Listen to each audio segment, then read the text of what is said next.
Hello, Sharaf. How are you doing today? That's really a pleasure hosting you today on our fourth episode, I guess, right? On Yes. conflict resolution. Okay. So today we have a big theme that we need to discuss, talk about. It's about trust. And what is the impact of trust or lack of trust in having conflicts with people? So first of all, well, how would you define trust? Well, okay. So starting with understanding what trust is, trust actually is a place where you can actually allow yourself to be vulnerable and setting expectations on others not to be harmed, for a foreseeable value that is yet to come. So Yeah. that's how I define trust. Or actually, Yeah. the definition, I don't define it. Actually, I took this definition from someone else. So in a Yeah. way, yeah. So in a way, this is the definition I like. When you allow yourself to be vulnerable to someone and to actually to expect, for a foreseeable value, for somebody to maybe when you're in your household or something, and you're actually expecting that your wife will take care of your kids or your husband will Yeah. will do something. This is on a personal basis. In corporates, when you actually trust someone to finish their job, that they will deliver for you the job correctly, so that you can start from where you have to start. They are already delivering on high quality and delivering Yeah. the product as expected, or the service as expected, or the deliverable or working piece as expected, so that you can start your work, or you can hire someone, your private assistant, Yeah. when you are actually in a way, you will be exposed to all your secrets will be exposed to this person, and the foreseeable value is that they will delegate, or they will do things that you were intended to do before, and you are actually in a way covering, they are covering this for you, and this is where you are trusting them to move forward. So this is the foreseeable Okay. value, and you allow yourself to be vulnerable, and you can be harmed. Can be harmed in your For kids, you sure. can be harmed in your personal life, you can be harmed in your personal agenda, appointments, delegations, and Okay.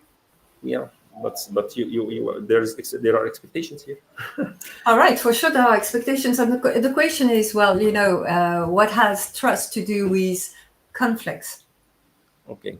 Most of the that many triggers of conflicts come in from expectations, Yeah. and comes in when you allow yourself to be vulnerable and putting expectations that are sometimes unspoken, to the other person. Sometimes you set Yeah. expectations, and then you don't speak about it in your design alliance, or your contracting, or your whatever. And you suppose that the other person is reading your expectations, and you find yourself and you allow yourself to be vulnerable, and then woof, that's where you get things, how you get harmed. And then when you feel pain, and when you feel pain, you just start either a new conflict pattern here will come, because the failed expectations and the upsets that will happen because of the failed expectations actually create conflicts. And Okay. uh, and also on the other side, expectations can change from time to time. We, at, Okay. at every time of our life, we have different values. We look at different things, where Yeah. our needs actually, in a way, shift from one place to another. Our wants shift from one place to another.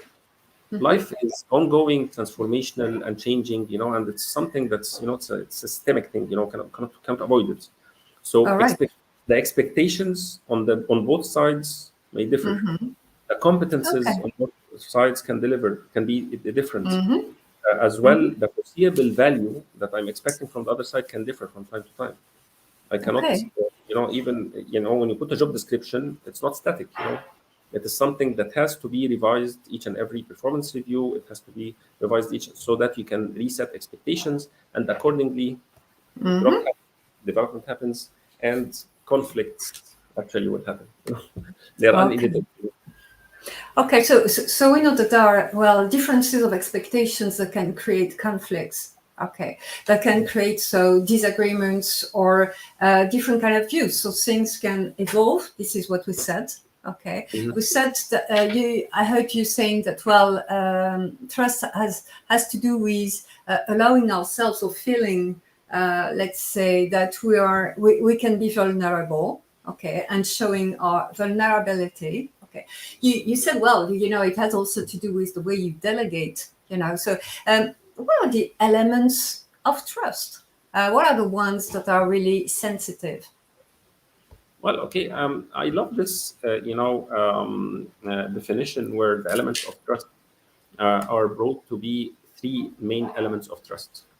Yeah, The first one of them is predictability. Actually, it's yeah. when you predict the behavior of the other person. So Mm-hmm. that if you, for instance, let's have a metaphor here of Mm-hmm. working with a lion, for instance. You With. predict always if you work with a lion, for instance. This let's Mm-hmm. it's the animal word, okay?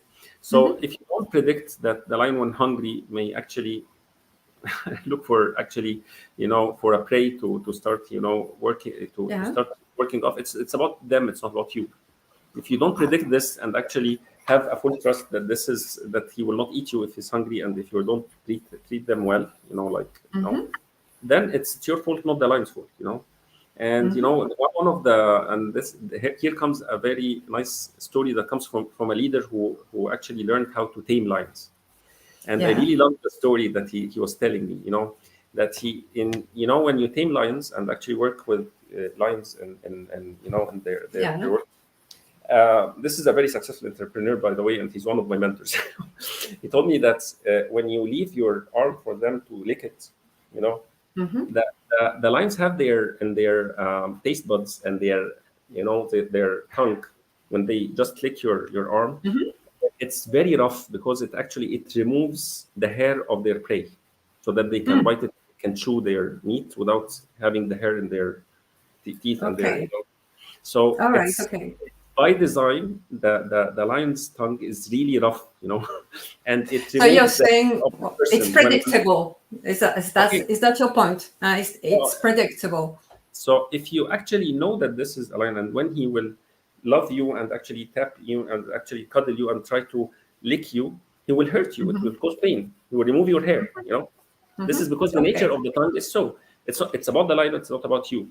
So if you Mm-hmm. don't really understand what nature of person, what are the values of the person, what are the behaviors of the person, what is the culture of the person who's in front of me, Yeah. what Mm-hmm. does he value, what does he cherish, what's his repeatable behaviors, and you Yeah. always consider this as a personal attack, or maybe it's you look at your pain, you look at it because you actually put yourself in the place of harm. Mm-hmm. So in a way, it's about you, not about him. So there's a very famous proverb which is saying, Mm-hmm. fool me once, shame on you; fool me twice, shame Yeah. on me." So in a Okay. way, there has to be some predictability, and this predictability comes in Mm-hmm. from the consistent behaviors people normally do. And in a Okay. way, yeah, in a way, you have to be, as a leader, Mm. in a place where you can assess the behaviors of people.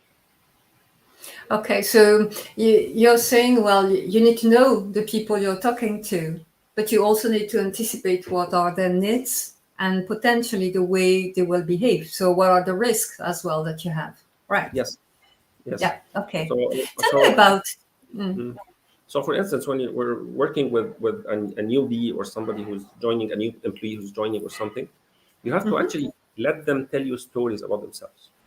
Make a Okay. background check, Mm-hmm. understand what they're good at, what are their competences, what are their repeated behaviors, what is their personality profile, and this has to All go right. through, and most of the organizations are doing this when they're hiring new talents, multiple layers of assessments and a very Mm-hmm. intensive Mm-hmm. hiring process, so that they can profile this employee and understand what kind of predictable behavior they already are competent Yeah. at, so they Yeah. can put them in the right Yeah. place.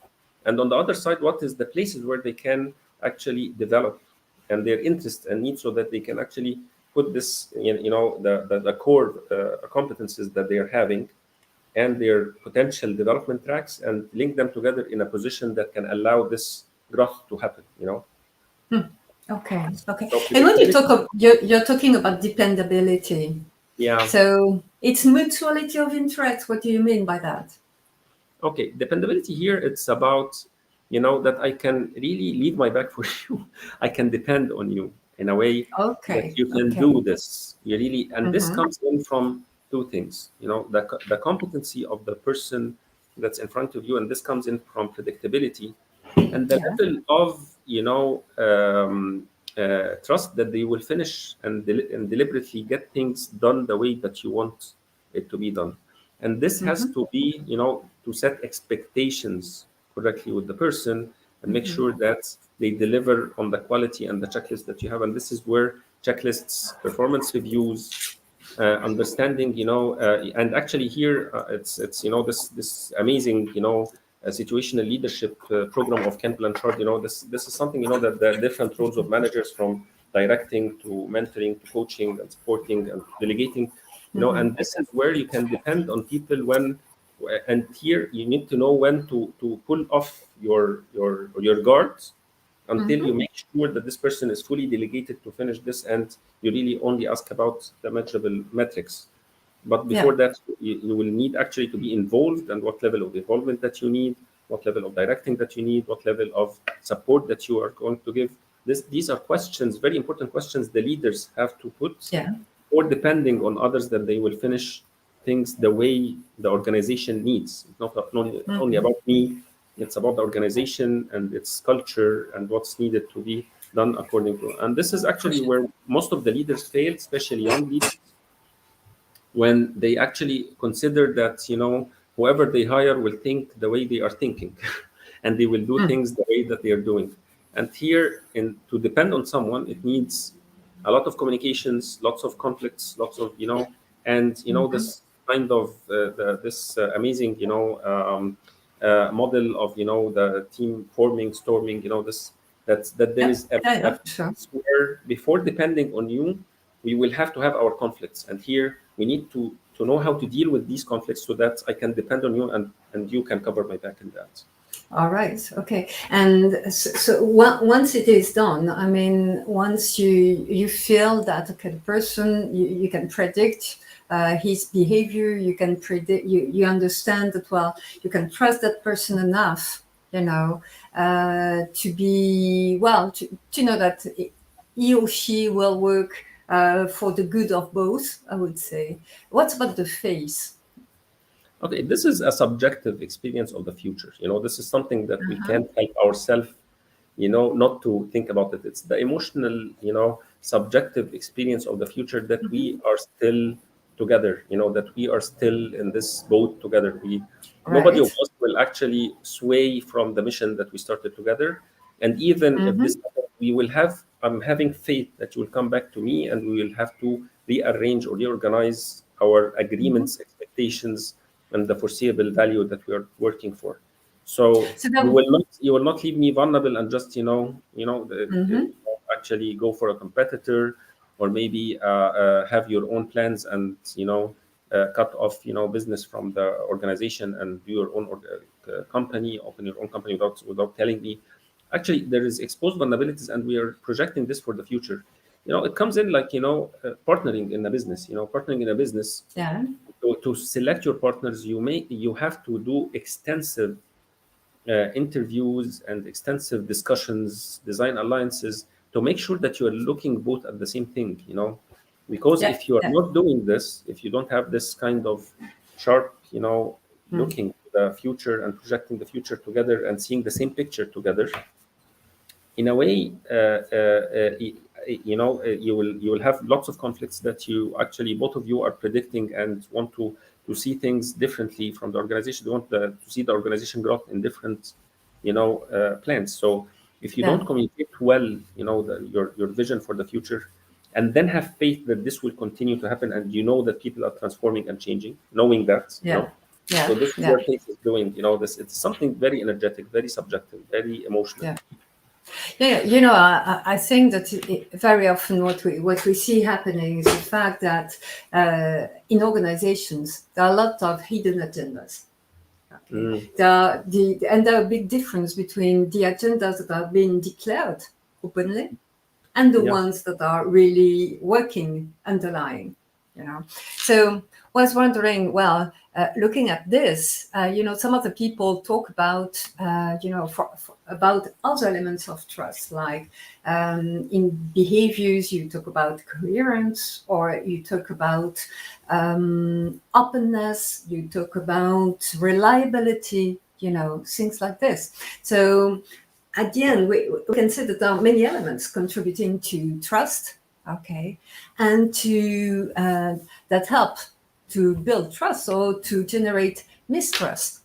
Actually, Yes. I'm not so sure about how things are really working when we come to talk about trust and mistrust. I see that you have this landscape of trust, and how does it work? Well, actually, here it's a very nice model that was introduced by Jason Stott, and I really love it. What he's doing here in social learning and this stuff. It actually, whenever you have, it's coming in from a linguistic model. It's a very philosophical model called the symbiotic linguistic model. It's something it's related to that when you have a word, you always have the contrary of the word, the synonym and the antonym. Okay, so trust, you have mistrust or distrust. On the other side, and you always have the absence of both. You have the absence of trust. There are areas where you don't trust someone. You don't know if you can trust someone or not, and there are areas if you don't know if you will distrust someone or not. That's the one you call potential, right? So it's a kind of potential of trust or mistrust, but you don't know yet. Is that correct to say? Yes, exactly. Yeah. So if you look at any functional relationship, it always has this, trust and mistrust or distrust at the same time. Yeah. And if you look, that mostly people, when they're dealing with each other, they are only looking at the purpose of the relationship or the system they're in, according to the purpose that they're and the mission they're in. They're always looking at what kinds of behaviors and expectations are in this context. And this reduces the people dynamics a lot, because actually we are much, much more than these contexts and these systems and these behaviors. sure. And for instance, you have trusted me today to come on time to start this live show, right? So this was trust, and I know at the same time you distrust me at other things that you tested me before in, and maybe you know that Muhammad Sharaf is distrustworthy or mistrust. I mistrust Muhammad Sharaf in this. However, Christine Galer and Muhammad Sharaf Eldin are not only about the live interviews. We have many areas that are actually a mix of, that we never tested each other. I never saw you cooking. I never went out with you for client interviews. We never designed a program together. We never started doing, there are many potential areas that are maybe in our system. We don't know if we can trust each other, or it may be a potential area that I don't trust you to talk about it, So this is where actually, so this is a potential, having this to understand this landscape of trust and working with, people, it works a lot in teams and in executive coaching. When you put this map and tell them, can you distribute the people around you, that you're working with on this landscape? Normally, the normal behavior that happens in most of the sessions I saw, people put the people they like, fully in the trust space, and they put the people that dislike in the mistrust place. So it comes in from the subjective experience, of this. It's about who I like, who I dislike, who I feel they are actually matching my values. And then you start asking questions. Then you start like asking what kind of questions would you trust ask? this person for you look at the global picture of of the organization, what kind of context they are in, and you start putting some scenarios or something and asking them, if do you still, if you are putting, if this behavior, who do you trust in? So they find that people that maybe they dislike, they may do it better than people that they like. So they start moving, looking at, so you look at behaviors, expectations, foreseeable value, and what's the strategy of the organization or the context of the relationship, and even outside this context. and you start asking questions and to assess the holistic picture of the person, to not put a bias, because here cognitive biases are playing a big role, and this Boolean, this kind of 0-1 kind of thinking comes in to put, those who I trust are the ones I like, and those who I mistrust, this kind of avoiding. Okay. In a way, it So, breaks, Boolean, and sometimes people who are in the beginning put as very trustworthy people. In the beginning, they are put in the zone of trust. They actually go in the map elsewhere that yeah. are much nearer to the mistrust, and people who we Okay. disliked in the beginning are the best people to deal with now, and we need to actually work ourselves better to create trusting relationship, because they are really the competent people that we need for the next stages of our strategy and our social network and our journey inside the organization. These are the people who need to win their hearts, so it needs a lot Okay. of development, and actually to look at yourself outside your subjective experience of the world.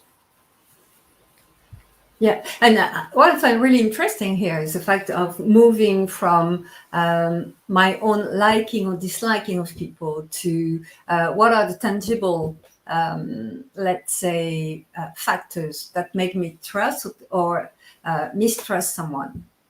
Yes. You know, Uh, and so it's really going from something which is far more subjective to try to become a bit more rational, or at least aware of what our criteria are in yes, this. exactly.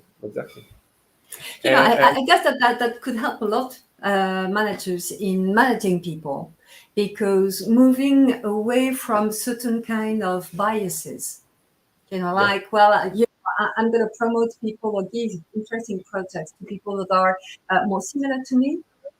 Okay. Minimis. So yeah, exactly. That would be a kind of similarity bias. Okay. Mm. And here you get people understanding better what are their criteria, and Yes. if they are making sense, yes or no, actually. So I find that really powerful. Yes. And there is another thing. It's about the zone, the downward zone. It's the no mistrust and the no trust. It's always an opportunity here that where you can actually start working out some social relationships, looking at the person as a holistic person, like Yeah. creating new contexts to meet them and connect with them and like them. Mm-hmm. And this is something that, on a systemic perspective, we did this in between couples, Mm-hmm. between working with the community, and actually with Yeah. different community groups, religious groups, political groups and this stuff, and Yeah. working with the organizations. And Yeah. here in the three, when we look at the potential areas where we never asked each other because we didn't like each other in the beginning, our subjective experience with each other didn't allow us to explore these areas, we find ourselves really closer to each other than we ever thought. Mm. Okay. It's not just about that. Maybe your religion is different, your bias is Mm-hmm. different when it comes to the political Mm-hmm. interest, Mm-hmm. your language or the way that you express yourself is different. That Yeah. and I didn't like this in the beginning because I had some judgments in a way on this kind of Mm-hmm. so and so and so, that we are not that close. We may like the same food, we may like the same outings, we may actually like the Mm-hmm. same football teams or maybe same sports. We may find, and actually the outcomes of such workshops, when we let people look at each other as human beings beyond the Mm-hmm. systems they're in, are Yeah. actually magnificent when it comes out to the social interactions and the social Hmm. relationships that comes out of All this. right. How people All right. learn about getting to know really others from a different perspective, creating empathy, creating connection, Yeah. instead of and this comes in from the fact that it started with a conflict. Yeah. And this, I remember very well the times we talked about roles, and another time we talked about connections. yeah, And I guess that here it's very clear that when we go beyond our roles, okay, we can establish a stronger connection from yes, human being to human being. Okay. And I guess that this creates a real bridge among all our differences. Yes, So exactly. that's really important. I'd like to, in the few minutes we still have, to go back to one of the elements. You said, well, there are three elements of trust. There's predictability, dependability, and faith. But I'm just wondering, wow, having all of this at the same time for the same person, at the beginning, you need to build up a relationship. Try to imagine that there's a new manager coming into a team. Okay. Yeah. Probably at the beginning, you will be in this kind of area of no trust, no mistrust, without wondering where to start from. He would have little kind of experience with those people, but Yeah. he might be very much dependable for his results. Okay, Mhm. from them. So where to start? So actually, it's always when it comes, we have our, we have our biases, and actually, Yeah. even if it's a new manager, a new employee, we look at the background. We are really very hungry to understand, where did this come from, or what is the history of this person, how we Yeah. can Yeah. relate and connect with them, what actually developed this kind of Mm-hmm. character. And actually, in a way, people look at their profiles, social profiles, and where this was in a company, so and so. So I will ask my friends in this company what's his reputation, how it's known, in a way. So we create our biases, meeting other people. It's always we try to do our background checks, and it's Mm-hmm. something that is really very normal. We need to protect ourselves. It's for our survival. Mm-hmm. So in a way, we start from a point. Everybody has a starting point when Mm-hmm. they meet new fresh people, Yeah. and in a way we have to acknowledge this starting point to to Mm-hmm. to to build up healthy conversations with ourselves, to remove our biases in the beginning, and with the Yeah. other person to connect with things, to be in the state of curiosity and wonder, because actually things Yeah. that actually, the chit chats that we had, or the perceptions that we had, that is coming from this culture, this he had some success stories, so we are amazed, we are putting very high expectations that he will do Yeah. successful transformations here, because he really did this in the first place. Maybe the context there is totally different than here. The enablers that supported him to do these transformations in the previous organizations are not found in our organizations, and the difference in culture and the difference in the system may not allow Yeah. him to do the same success. So in a Mm. way, we have to connect to see what exactly do to be in a state of wonder, in a state of openness, and actually what exactly will make our relationship work. And this is where we Mm-hmm. focus and and open the conversations here, and set, besides the positive outcomes and the dreams and the intentions, that we Mm-hmm. need to have this happening. We need to Yeah. see also what can make this fail. All right. when Okay. we when things go south, what are we going to do? What are Mm. our assumptions about each other? Because actually, assumptions that we put if about each other, if it is not said and put on the table from the beginning, it will always play a role subconsciously in Yeah, how for we sure. deal with each other. Yeah, And this is for something sure. is unavoidable in building trust, because I'm always expecting that you will come for me because of my assumption I put on you. I will always Yeah, for expect sure. anything that I'm doing is Mm-hmm. related to your understanding of me. Okay, so it's a kind of mutual kind of responsibility. I mean, in a way, it has to do with both sharing and putting on the table the expectations. And the assumptions. Yes. Yeah, and the assumptions. And I guess that it might be sometimes complicated in a relationship where there's hierarchy in the middle. Like a boss with one of these collaborator direct report. Maybe for the direct report, that might be a bit more challenging to put on the table his expectations and assumptions. So what in such a context, I mean, what can a manager do to facilitate this Well, to facilitate. discussion in a way? Well, actually, this is a very important question. Thank you for that. I guess always defining a corporate culture Mm-hmm. is something that is very important, and the culture orientation that happens in any organization in the beginning of the orientation of new employees, new leaders, new managers, whatever is Yeah. coming in, they need to understand their role in this culture, and because it's not personal here. Mm-hmm. And then we see the personal and the space for customizations that are allowed for teams and individuals. And from here, the manager starts the conversations. Because in organizations, our cultures actually should be put there by design. It shouldn't just happen. This question is very, what they can tell it. It's very, very specific to each organizational context. And it has to be defined by leaders. What kind of personal disclosure is open? What kind of conversations are? What kind of personal circumstances that can be actually and the assumptions expected. And actually, it has to be in the hiring process, the orientation in the first 3 months. Everything has to be settled down when it comes to this, and ongoing conversations and the team stand-ups, weekly meetings, monthly meetings, periodical meetings are very important to renew this, the culture that's happening, and welcome conflicts when it's, to serve all of this, Yeah, exactly. So we're coming to the end of this very interesting talk that we're having on trust. So just in few words, Sharaf, what can you do, or what could you do for organizations or groups about conflict and trust? Well, actually, I'm a relationships and systems and team coach.